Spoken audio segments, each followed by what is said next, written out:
हकीकत बता रहा हूँ जेटली जी, 2 बार मैं बेइज्जती करा चुका हूँ अपनी। क्यों? वो क्या हुआ, मैं शादी में यही ड्रेस पहन के गया, वो ढोल वाले भी यही पहन के आए थे। सही कहा।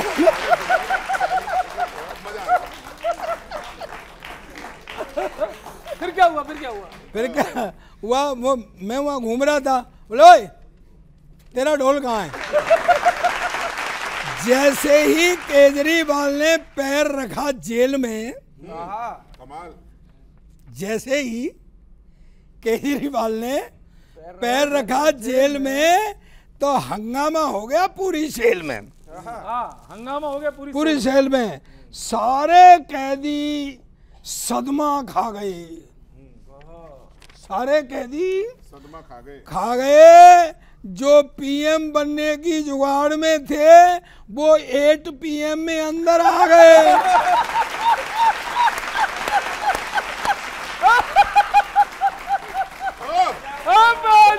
गजब कर दिया काम। 8 PM। आप तो पूरी की पूरी फंस गई शराब कांड में। उपाध्याय जी, आप नहीं, आप AAP। हाँ, आपका मुंह लटक गया इसलिए मैंने थोड़ा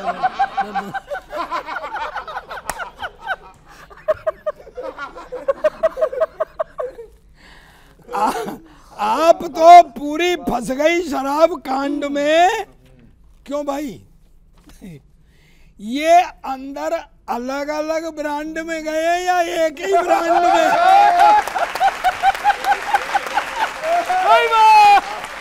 बहुत अच्छे। माल लायो, भगवान के अरे कांग्रेस को सब पता है दादा। उपाध्याय जी, अभी मैं आपको दे रहा हूं ये। ओवैसी ने भी खेल दिया एक दांव। ओवैसी AIMIM इतने ही है कि कुछ और लगाना है? इतनी हाँ। ओवैसी ने भी खेल दिया एक दांव कि इस बार AIMIM उत्तर प्रदेश में नहीं लड़ेगी चुनाव। हाँ, अब इससे हुआ क्या है उपाध्याय जी? हो सकता है कि आपको ये बातों पर बताओगे नहीं आप। हाँ, नहीं लड़ेगी चुनाव, ये एक नई समस्या है जेटली जी, ये एक नई समस्या है। क्योंकि कांग्रेस और सपा अपने आंकड़े कैसे जोड़ेगी? कांग्रेस और सपा अपने आंकड़े कैसे जोड़ेगी? और बाई चांस हार गई तो हार का ठीकरा किसके सर पर फोड़ेगी? बढ़िया बढ़िया बढ़िया। वाह वाह वाह वाह वाह बाजी, बहुत ही अच्छा है। हाँ, लेकिन आप जेटली जी ताली बजा रहे हैं, मैं इसको शामिल कर लेता हूँ थोड़ा सा आपको। हाँ, आपकी तरफ हूँ वैसे मैं। हाँ, हालांकि ऐसा लगता है कि AIMIM चुनाव से यूं ही नहीं हटा है। ऐसा लगता है कि AIMIM चुनाव से यूं ही नहीं हटा है। लगता है पहले की तरह इस बार सौदा नहीं पटा है। सौदा नहीं पटा है।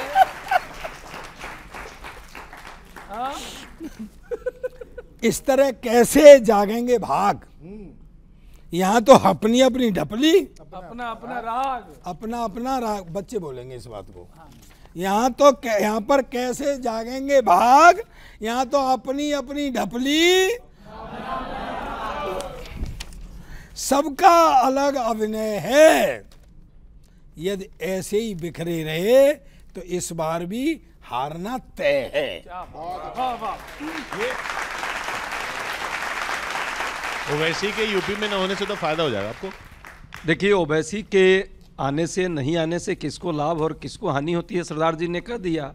कुछ समझो। नहीं, पर आपको फायदा होगा कि नहीं? आपको फायदा होगा नहीं? ओवैसी जी का वहाँ है क्या? ओवैसी जी तो भाई बी टीम की तरह काम करते हैं। भाजपा अपना कैलकुलेशन देखती है। उत्तर प्रदेश में कांग्रेस और सपा दोनों मिलकर के लड़ रही है और निश्चित तौर पे देखिएगा इस बार भाजपा का वहाँ सुपड़ा साफ होगा। भाजपा के अंदर बहुत सारे अंतर्विरोध हैं, अंतर्द्वंद हैं और वो खुद को अपना नहीं संभाल पा रही है। हर आदमी कहता है अब मैं चुनाव लड़ने को इच्छुक नहीं हूँ। आपने देखा गाजियाबाद से लेकर पीलीभीत तक की क्या स्थिति है, गोरखपुर से लेकर के और सहारनपुर तक की क्या स्थिति है। तो भाजपा को ये एहसास है और बाकी राज्यों में भी। हम धार्मिक ध्रुवीकरण की बात करते नहीं। अमेठी रायबरेली हो गया फाइनल हो, हम मुद्दों पर चुनाव लड़ रहे हैं। अमेठी रायबरेली की भी शीघ्र ही घोषणा हो जाएगी और आपको भी आपके माध्यम से जनमानस को सूचना मिलेगी। प्रक्रिया हमारी है, चुनाव की प्रक्रिया और टिकट वितरण की प्रक्रिया वो प्रोसेस में चलती है। चूँकि बाद में उसका चुनाव का है समय, पहला दूसरा फेज का हम लोग उसको फाइनल किया है, बाद में करेंगे। एक बात समझ नहीं आई, ओवैसी को लेकर जब हम बात करते हैं तो ये बार बार ये क्यों कहते हैं कि ओवैसी के लड़ने से भाजपा को फ़ायदा मिलता है। तो एक बात तो स्पष्ट हो जाती है कि इनका टारगेट एक वोटर होता है। वो धर्म विशेष का वोटर अगर ओवैसी आते हैं तो इनको लगता है भारतीय जनता पार्टी को फ़ायदा मिलता है। और अब ये कह रहे हैं दोनों मिलके लड़ेंगे और ओवैसी नहीं होंगे, जैसा आपने बोला। अगर ये कह रहे हैं हम दोनों मिलके लड़ेंगे तो इसका मतलब उत्तर प्रदेश की जनता को ठेंगा दिखा रहे हैं कि हमारा वोटर तो ये और ये भारतीय जनता पार्टी के साथ जाने वाला है। तो ओवैसी से के होने और ना होने से किसी भी राजनीतिक पार्टी को फर्क नहीं पड़ता, भारतीय जनता पार्टी को तो नहीं पड़ता। इनके गुणा भाग और समीकरण जरूर गड़बड़ाते हैं। तो अगर इनके गुणा भाग गड़बड़ाते हैं तो आप ये देखिए इस देश के अंदर धर्म की तुष्टीकरण की राजनीति करने वालों का चेहरा अपने आप उजागर हो जाता है। और ये बात इन्होंने बोल दी है। उपाध्याय जी, इनको बोलिए, गौरव को नहीं, इन्होंने लिखी। हाँ अच्छा, हाँ मैं उपाध्याय जी, मैं तो हम लोग यदि कोई बात कहेंगे भी महंगाई घटाओ तो ये और उल्टा बढ़ा देते हैं। आजकल दिक्कत मैं इसलिए गौरव जी आप ही बोलिए। नहीं सर, मैं बिल्कुल और जनता सर, बोले। मैं और बिल्कुल इस बार राजीव चुनाव जी, जनता बनाम ये क्या कांग्रेस की टिकट की तरह नहीं आप ले लो कर रहे हो। आज आप इस कुर्सी पे बैठे हैं। मैं कर्नाटक के एक आपके कल्चरल मिनिस्टर ने बड़ा अनर्गल बोला है, वो पूरे देश ने सुना है और बड़ा शर्मनाक है। तो मैं आपके माध्यम से वहां तक एक मुक्तक पहुंचाना चाहता हूं और ये आपकी पार्टी में संजीवनी देगा, ये ध्यान रखें सर। वो जिसकी सोच छोटी है भला कैसा है प्रणेता, वो जिसकी सोच है छोटी भला कैसा है प्रणेता, बड़ा किरदार हो जिसका बड़ा बनता वही नेता, बड़ा किरदार हो जिसका बड़ा बनता वही नेता, जो कर्नाटक में सांस्कृतिक का है मंत्री उसको समझाओ, किसी को गालियां देना तनिक शोभा नहीं देता, यहाँ पर गालियां देना जरा शोभा नहीं देता। और मैं आपके ही माध्यम से यूपी में अखिलेश जी तक पहुंचना चाहता हूं, सुनिएगा क्योंकि उनका प्रवक्ता यहाँ है नहीं। चढ़े साइकिल पे और कितना बड़ा एक काम कराए, गौरव आप पहुंचा देना, आप तो पड़ोसी हो। चढ़े साइकिल पे और कितना बड़ा एक काम कराए, चलाए तेज पेंडल आसमां पर पांव धराए, चलाए तेज पेंडल आसमां पर पांव धराए, नवाबी उस शहर की सीट है बस एक, पर उस पर कहीं लाले पड़े हैं पर तुम्हारे दो दो भर आए, कहीं लाले पड़े हैं, मतलब इधर लाले पड़े उधर के दो दो चले गए बीजेपी वालों। टॉप पे पहुंचना तो बात दूर की जनाब, अजय जी टॉप पे पहुंचना तो बात दूर की जनाब, आजकल कांग्रेस बेस में ही नहीं है। टॉप पे पहुंचना तो बात दूर की जनाब, कांग्रेस आजकल बेस में ही नहीं है। और राहुल जी दिन रात हाथ पैर मार रहे, राहुल जी दिन रात हाथ पैर मार रहे, उनका सपोर्ट किसी केस में ही नहीं है, उनका सपोर्ट किसी केस में ही नहीं है। और जितना अफेक्शन है जनता को मोदी जी से, जितना अफेक्शन है जनता को मोदी जी से, उतना अट्रैक्शन किसी फेस में ही नहीं है, उतना अट्रैक्शन किसी फेस में ही नहीं है। और इतने हैं केस कि कलेश में फंसी हुई है, लगता है कांग्रेस रेस में ही नहीं है। कभी जी हम बेस में भी हैं, हमारा फेस भी है और हम लोगों के बीच जाकर के देश के उत्थान के लिए लोगों के मुद्दों पर लड़ भी रहे हैं। राहुल गांधी न्याय की बात करते हैं, किसानों की न्याय, मजदूरों की न्याय, महिलाओं के लिए न्याय, भागीदारी न्याय, और उन न्याय पर ही हम काम कर रहे हैं। सबने देखा है कन्याकुमारी से कश्मीर तक की यात्रा और मणिपुर से मुंबई तक की यात्रा। राहुल गांधी लगातार सड़क से संसद तक जनता के मुद्दों को उठाने का काम कांग्रेस पार्टी जनता करे, रेस में नहीं है, रेस में जनता तय करेगी। जनता का आशीर्वाद 4 जून को आप देखिएगा प्राप्त होगा और देश की तस्वीर बदलेगी और तकदीर भी बदलेगी। हम तो कह रहे हैं खाली कांग्रेस की तकदीर बदल जाए। ये बहुत बहुत आभार, बहुत बहुत ये दाग धोने का इल्जाम भारी तो नहीं पड़ जाएगा? नहीं, एक बात है, जब भी ये इल्ज़ाम लगता है दाग धोने का, तो मैं ये कहता हूं कि सब राजनीतिक पार्टियां बोलें मेरा या तुम्हारा, जो भी नेता हो उसके खिलाफ कार्रवाई होनी चाहिए। ये बोलने का गुदा तो होना चाहिए।